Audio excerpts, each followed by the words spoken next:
Folks, if you're tuning in to the Wrestling is Tears podcast, this podcast, it's been not out for a while. It has been 3 weeks, or 2 weeks, exactly. We're heading over to 3 weeks. It's been 4 weeks if you think about the episode that wasn't live, that was Wrestling is Tears podcast. But in those 3 weeks, or 4 weeks, we have had a lot of holy shit things to talk about. Here at Wrestling is Tears podcast, what you do is go to Google Podcasts, head over and subscribe. And as you can see below, right there, Google Podcasts, go there, subscribe, and go to Spotify Podcasts if it's available in your locations. Moving on to what we're here to discuss. We're going to have a lot of topics. Maxine Dupri getting booed, Becky Lynch getting over-pushed, as so people call her, and the Roman Reigns situation, which I don't know, we're going to read into that. We are going to read into that because we really don't know what's going on. I don't know because was not available to know about that. So you have again, and then Cody Rock's, the slap by Cody to The Rock. What else is there? Yeah, that would be it. Or would that be it? I really don't know. Do I say that would be it? And I just say that would be it. Like, that's it. No. Gibberish being said. Anyways, Wrestling is Tears podcast has a lot of topics to be discussed, man. We have been out for so long. So damn long. We need to talk about AEW. We need to talk about Sting. Not too much. That I already announced on the live stream. If you were watching it, with how many people were watching, close to, I think, I don't know. How many people? There were a lot of people watching that stream, so, not on YouTube great numbers, but still, there were a lot of people who watched that stream, and I announced on that stream that Sting's last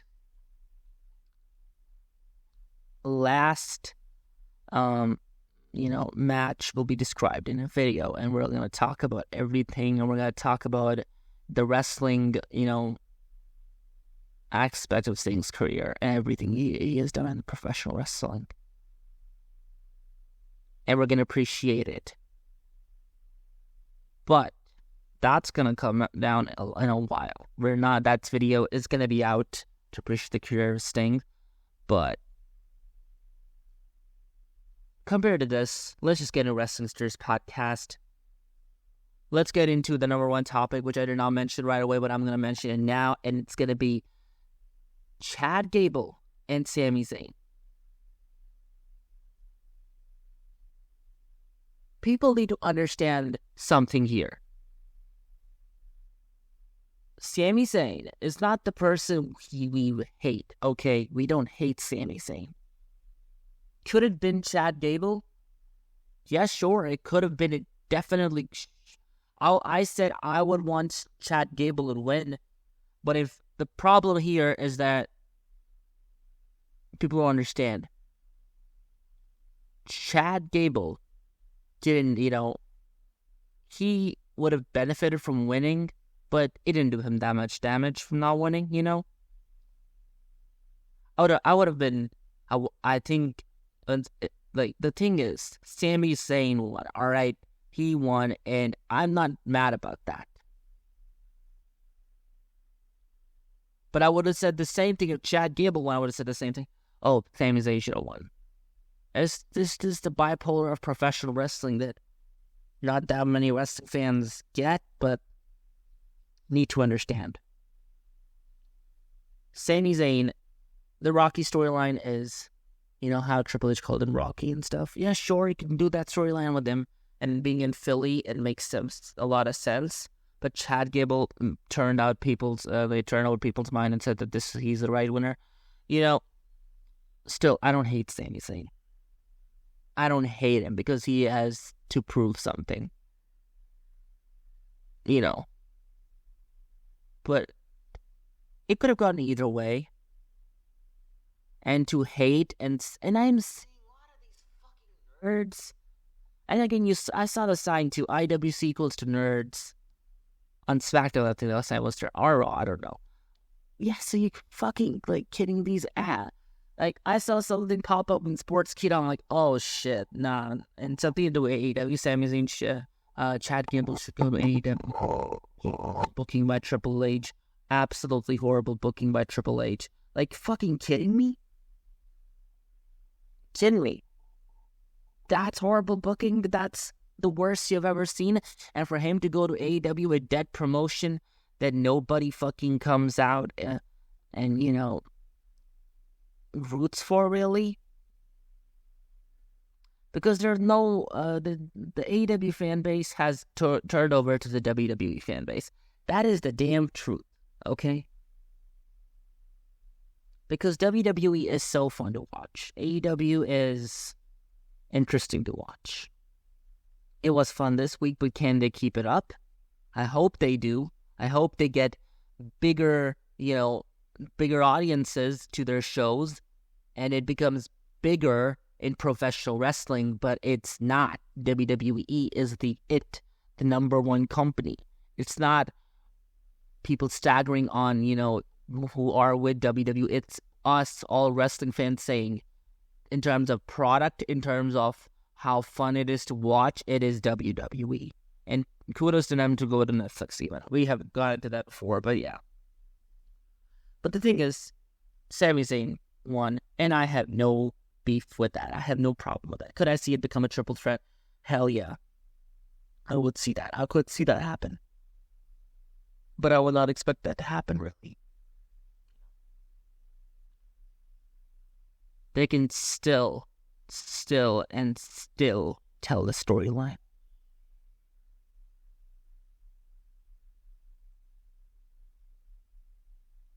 Gunther's, they can still tell the storyline any day of the week.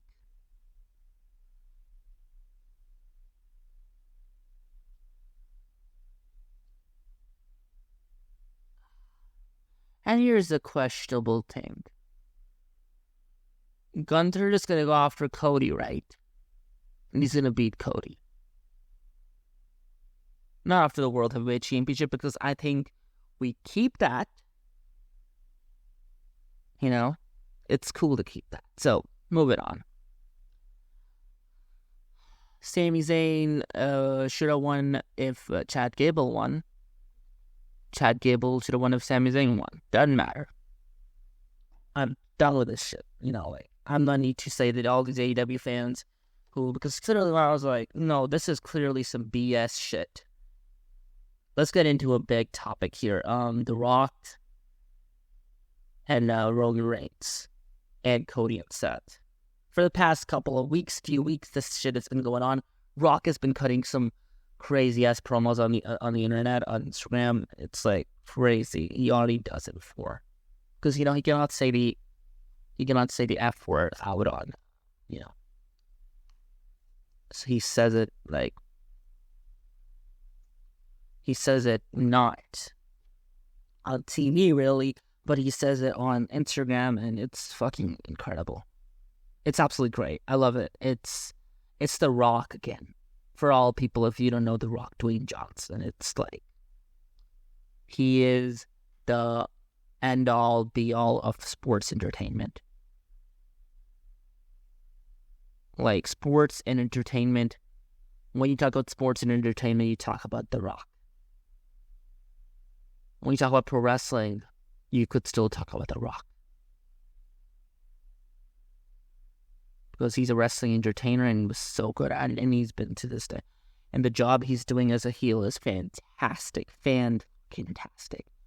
We're going to look back at some time, like over a year or 2 years ago, 2 years back, and say, oh, The Rock as a heel was great. Same with Drew McIntyre. Was going to edit that. That shit is absolutely... I have this, I'll talk about that. That's something how I feel towards Drew McIntyre. But to feel towards, Seth Rollins and Cody Rhodes versus Roman Reigns and The Rock, the interaction was fucking fantastic.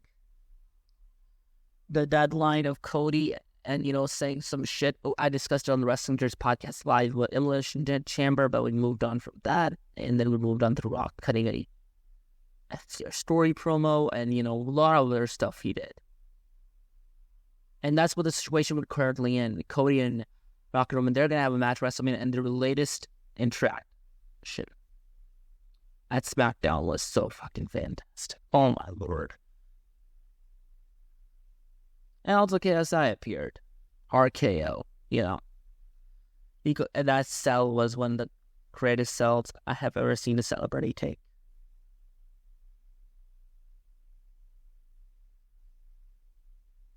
That was a really good sell for not a wrestling. It was a really good sell, the KSI did. It was kind of a new Dolph Ziggler sell. He sold that RKO so well.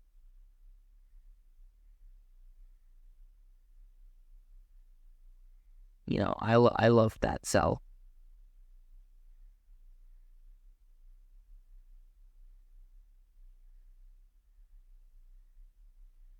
It was fantastic, and it worked. Anyways, so Roman and Cody, that storyline, and then the promo that Cody cut, we already discussed it on the Spades or Monday Night Review, so go check that out, but that's already out. By the time this is being filmed, that is already out completely. It's uploaded, it's out. This is not the Spades review, this is Wrestling Jerks podcast, and it's an open air podcast where there's not that much editing, whatever we do with that much stuff. We just talk about, we are here, it's unfiltered content, we're talking right here to your faces about professional wrestling. And that's it. It's pro wrestling, no unfiltered. It's all unfiltered what we're talking about here, and yeah. It's pretty unfiltered. It's not, something that's not unfiltered. It's pretty unfiltered what we're talking about here. So, again, then, The Rock and Cody's interaction and Seth and Roman's interaction at SmackDown, phenomenal storytelling, phenomenal cinema level quality wrestling as wrestling theater, it was absolutely phenomenal. I loved it. I think everybody did. It was cool, really cool. It was like pro wrestling is phenomenal. This is pro wrestling is cool and made pro wrestling cool. Anyways, because it was cool in the way of being a theatric level of, a cinema. You're watching a movie and the plot scene, plot scene comes in and you're like, holy fuck, what's going on? That's what you get from this. And then Cody's slapping The Rock, put the icing on the cake right there. The slap that made it a big meme now. The Rock's face was taken off. Literally, that slap hard as hell. They probably in Gorilla or something backstage. Rock was slap me as hard as you can. I want to sell it. I want to sell it as bad as you can.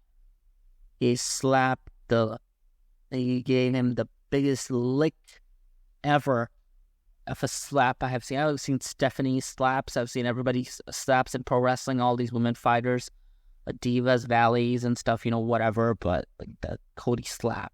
I was like, he slapped the cheek off. I mean, not it's actually, but, slapped his cheek off, literally off his face. It was a hard-ass slap. A receipt was coming, and obviously, you don't get to say that you were a mistake, to somebody. You're going to get your lick now. You are not going to get a match. You're going to get your slap back. How dare you slap me? Now I'm going to slap you back. That's how people feel that's how you beat the fuck out of each other. I'm going to beat the hell out of you. I don't want to wrestle you. And he's like, I'm not sure I don't want to wrestle you anymore. I'm going to beat the shit out of you. And he slapped the shit out of him. And I loved it. And we move on from The Rock, Cody, and Roman. Now we get into the topic that has been burning and has been, giving me a lot of problems. A lot and a lot and a lot of problems, dude. It's not a really long podcast. We're 15 minutes in. Damn it. A lot of problems with this topic. Why do we have a elimination chamber?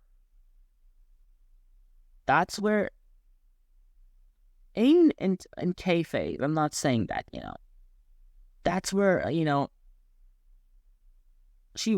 Becky wanted fair and square. I'm not saying, she was booked to win. Obviously she was, but clearly, if I'm keeping kayfabe alive, I'm going to say she won it.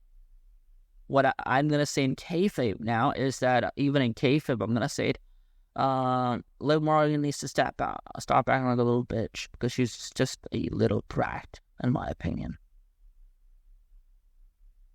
But punished like how all you fucking marks are gonna say. I don't know, but yeah, you guys will say some sexual ass shit on Twitter about Liv Morgan. Yeah. In the way of punished, I would say, is that just move her to NXT. I fucking don't care, because I'm pissed. Not at the fucking wrestling fans. I'm pissed. I'm also pissed at Liv Morgan's. I feel like this is intentional. And Nia Jax getting involved in this bullshit is making me fucking annoyed.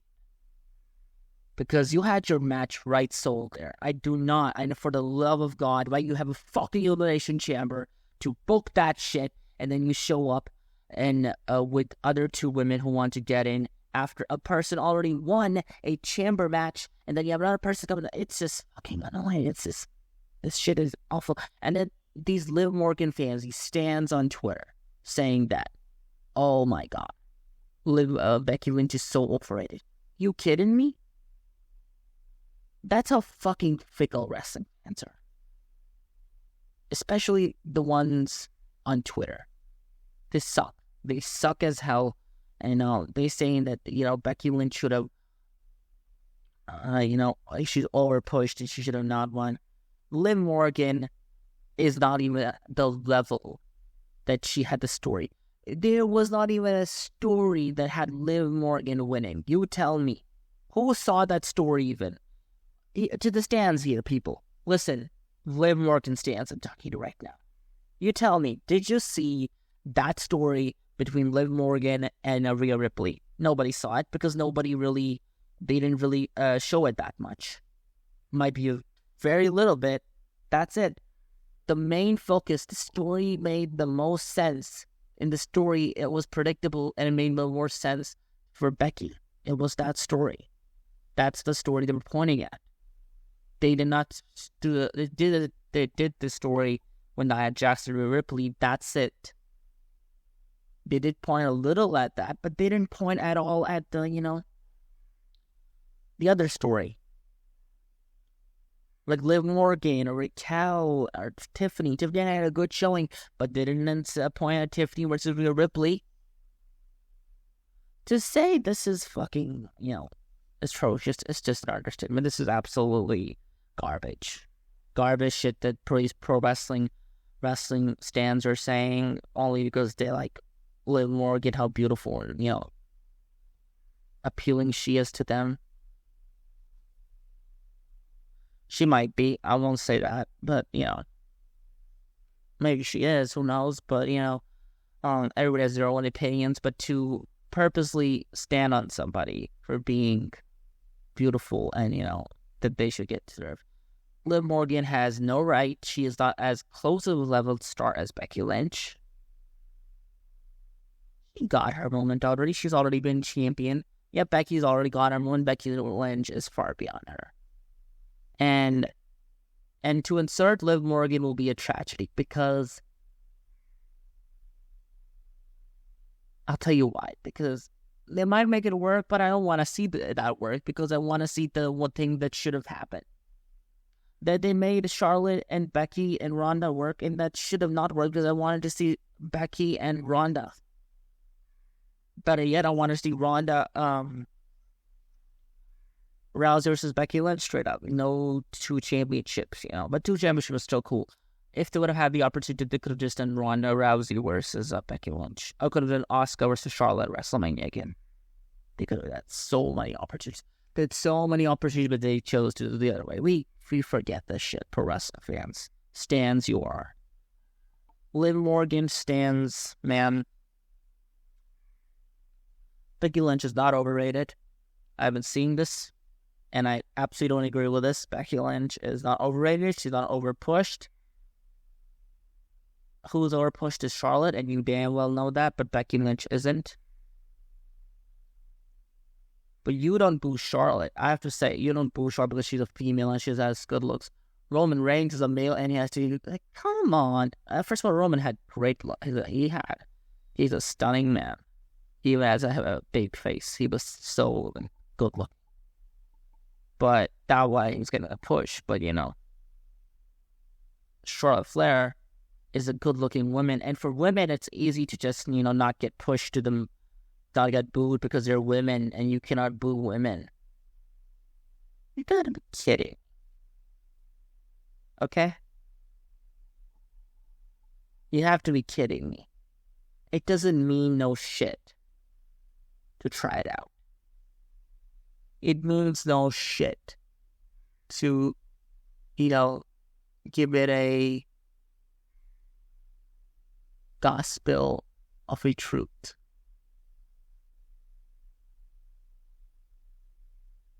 It made no shit sense. Anywho.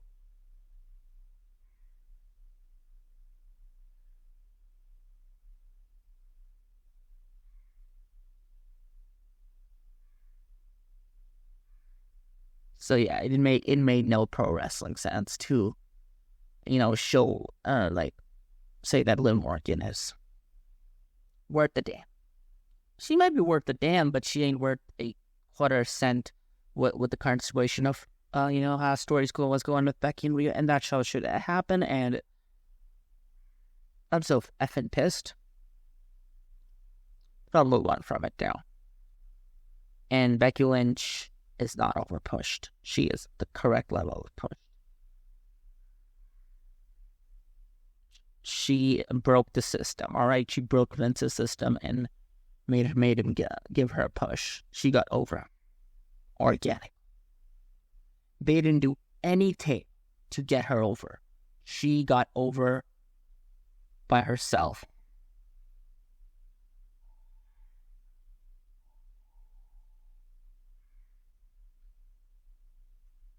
Speaking of that, Becky and Seth as first page of their book is an interesting thing, a picture on it, and very interesting, obviously, like, in the familiar of nudism, and yeah, it's a pretty interesting wrestling nude.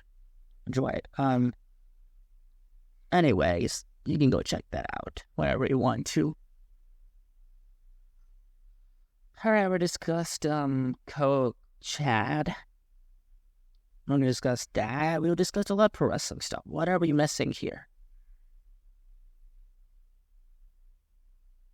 What are we missing here? We're talking about... Alright, we need to get in this one. Maxine Dupri is getting booed. Alright. What's my take on that? I have seen a lot of pro wrestling content creators shit on her. I've seen a lot of pro wrestling content creators and pro wrestling fans, and also pro wrestling fans, praise her. Don't shit on her.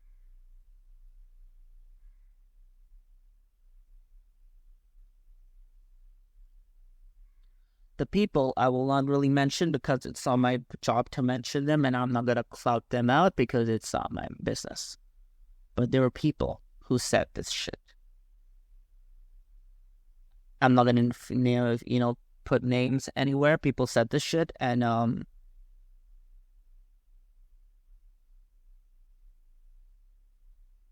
I think it's judgmental to say you're booing somebody for what reason it is booing, that you're horrible, get out of here, whatever. If you're booing her because she's a awful baby face, sure.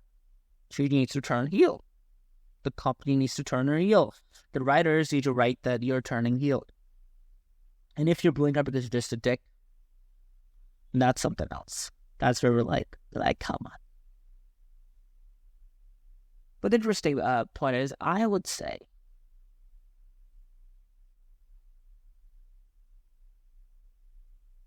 she doesn't deserve to get booed.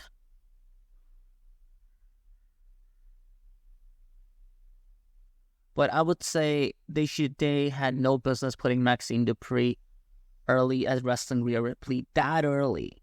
There was no business. You could have done any other match. I would have been a better competition, but you know what? So Maxine Dupri then moves on. And then they had shown a little hint. A little hint. They had shown this hint on Raw, I think, not this week, last week, where, Candice LeRae, I think, showed her real. Candice LeRae showed some grit. And I'm so fucking thrilled with this feud between Maxine and Candice LeRae.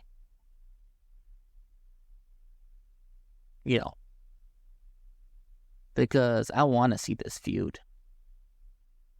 Because she dig in, so she did some shit last week.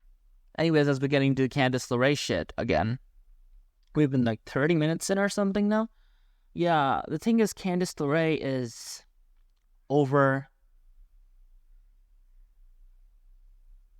utilized, underutilized in WWE.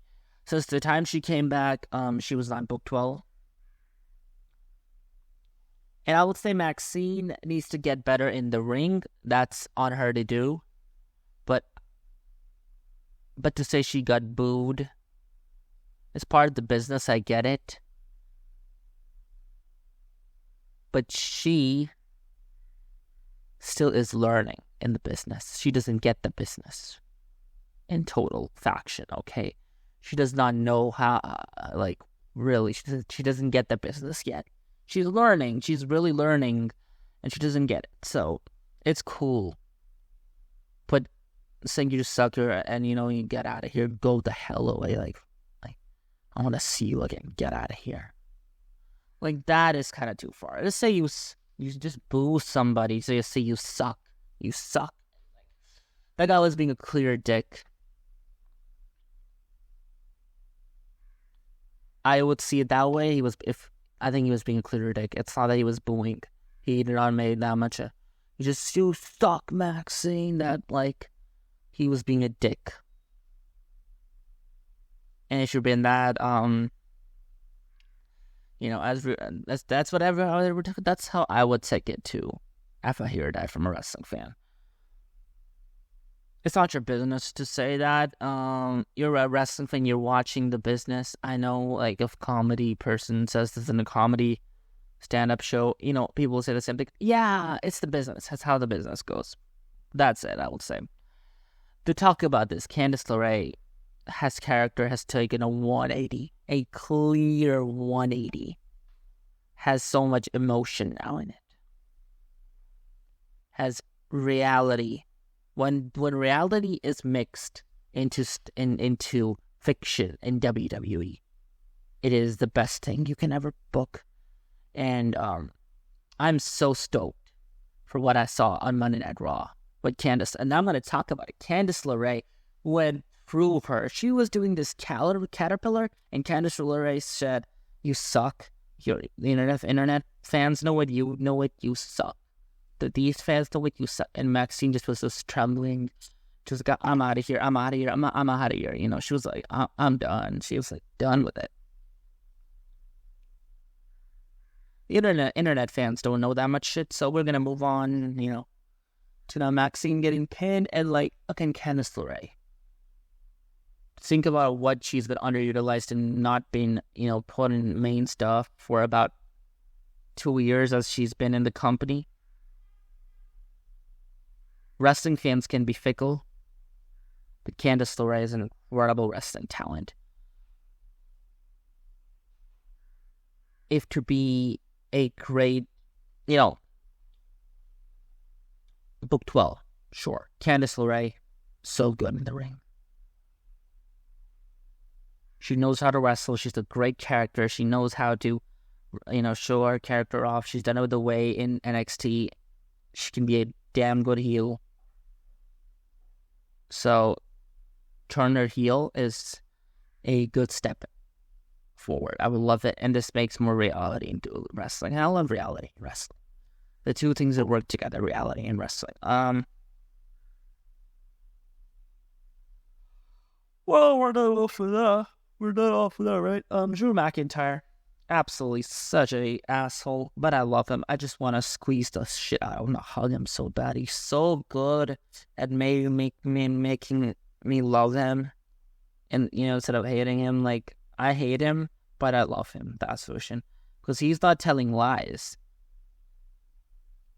He's so good. This character has been the savior of his career. She was spiraling a bit down, and I was like, yeah, you're not doing too well anymore. DM Hunk, Drew McIntyre, dude. DM Hunk calling it, he's a DM Hunk indeed. And you know how he said to the fans, and the fans said, oh my god, no. He's so good at what he does. He's fantastic at his job.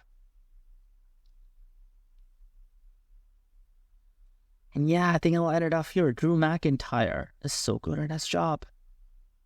Not that many people are they? We're not going to end it off here. We have a lot of stuff to get into. My bad. I just said some wild shit. Nick Nemeth is doing some great work in TNA, isn't he? Nick Nemeth. The former Dolph Ziggler doing some great work in TNA on the Indies. Let's get into that. Let's get into AEW. Let's get into some AEW shit. AEW Revolution. Fuck. Great show. Great show. It's it was a great show. A great show. Same with Raw, but we talk about Raw. Do we mention Raw still? Do we talk about Raw? Well, we have messed off of Raw. We're going to talk about the podcaster again on Great Monday Night Raw. What stuff did we really have? I'm missing some stuff, I think.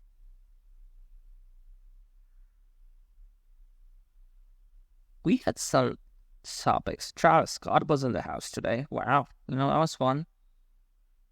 Raw was interesting. I loved it. Moving on to AEW. AEW. Swerve Strickland is the most hottest thing in that company, and everybody knows it. From the media to everybody knows it. Swerve Strickland, so good at his work, so good at AEW Revolution, what he did. That's where, to me, he turned babyface.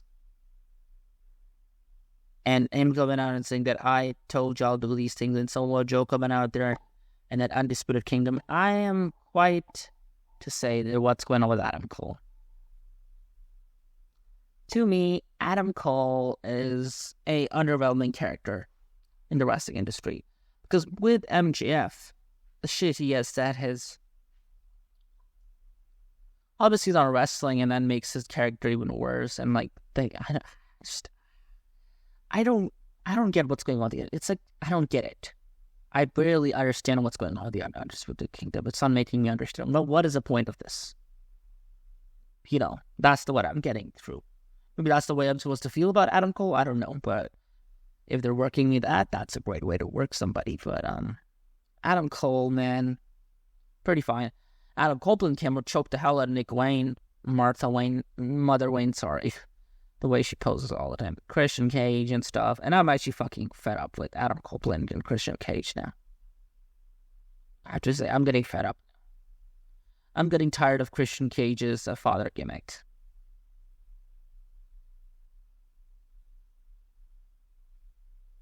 I'm very tired of this faction. Especially after the poor booking decision they made on World's End, but we don't need to get into the Vince Russo booking decisions if you think about it. Alright, we move on to pro wrestling. We talk about pro wrestling, but we don't mention that Adam Copeland is in AEW. We do, don't we? Okada is all elite. I love what the EVPs are doing. I mentioned this before. I'm going to say it again. Matthew and Nicholas Jackson are the people who I want to give a hug again. I love what they're doing. It's DM Hunk and Matthew and Nicholas Jackson. DM Hunk and Matthew and, Nicholas Jackson. I want to hug them both. All three. Because they're doing such good work. The work that they're doing. They should not be called the Young Bucks. I hate the fact they're called the Young Bucks. That's what ruins it for me. I think they should be called the EVPs. That's it, the EVPs. And with Okada in it, ooh, shit, this is so good. Like, pro wrestling, AEW was looking fun again. And again, Tony Storm and that stuff going on. And I think I'll wrap it up here. This has been a minute. We're going to wrap it up. We're heading to 30 to 40 minutes now, perhaps. I don't know, man. Wrestling is Theater's podcast ends very soon. Ever just discussed. And, man, it's been a while. It's been a 40-minute episode or some shit like that. It's been a long time since I've done one of them. And I've done them with STW. And what you can do is go subscribe to STW. This is Wrestling is Theater's podcast. And man, oh man. Let the theater roll in. Let the Wrestling is Theater's podcast roll in. Let the dirt sheets. And go down to wrestlingispadedirtsheet.com where you can get all the dirt sheets and all the news with TNA results, every result, and pro wrestling results everywhere. The links below. All right. SCW's out.